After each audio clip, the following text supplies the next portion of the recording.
ስራ የሌለ ወንድ አቅፋችሁ ተኝታችሁ የምታረኙ ሴቶች አፈር ብሉ። ያረብ አሚን በሉ እናንተ ኮመንት ላይ። ስራ የሌለ ወንድ አቅፈው የሚተኙ ሴቶች አፈር ይብሉ።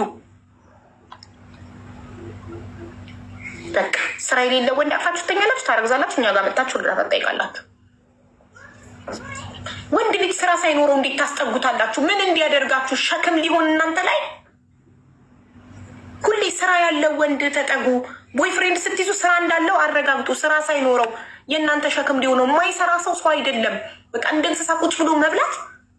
የቀን ስራ ወጥቶ አይሰራም። ፓስቲ አይሸጥም። እንደዛኛው ወንድማችን ፓስቲ ጠብሶ አይሸጥም። አያችሁ፣ እንደዚህ አይነት ወንዶች ሴት አይደለም የሚያሳድዱት፣ ስራ ይፈጥራሉ። ባልትና ወንድ ልጅ ሆኖ ቤት ውስጥ ባልትና ይሸጣለ። ወንድ ልጅ ሆኖ ፓስቲ ጠብሶ ይሸጣለ። ሴት አያሳድድም። መጀመሪያ ኪሴ ልሙላ ይላል።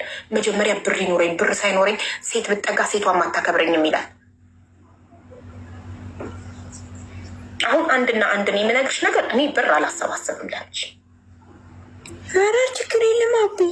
መጀመሪያ ምክሬን ፈልገሽ ነው አይደል የገባሽው? ምክሬን ፈልገሽ ይሄ ነው ምክሬ። አንድ ልጅሽን ይዘሽ ወስደሽ ፖሊስ ጣቢያ ሄደሽ አስወልዶ ጣለኝ። በቃ አስወልዶ ሜዳ ላይ ጣለኝ። በዚህ ሀገር ህግ በጣም ክልክል ነው። ካለበት መንቅረው ጆሮውን ይዘው ያመጡታል። ቀጥታ አቅራቢያ ያለ ፖሊስ ጣቢያ ሄጂ ልጅሽን አቅፈሽ ምን ያስፈራሻል? ጀግኝ እንጂ አንቺ እኮ ኢትዮጵያዊ ነሽ። ኢትዮጵያዊ እኮ ጀግና ነው። ጀግኝ ምንድን ነው? እስር ቤት አትገረፊ። ምን አትየ ኢማራት እስር ቤት ንጹህ ምግብ ይሰጥሻል። ንጹህ ፍራሽ ላይ ትተኛለሽ።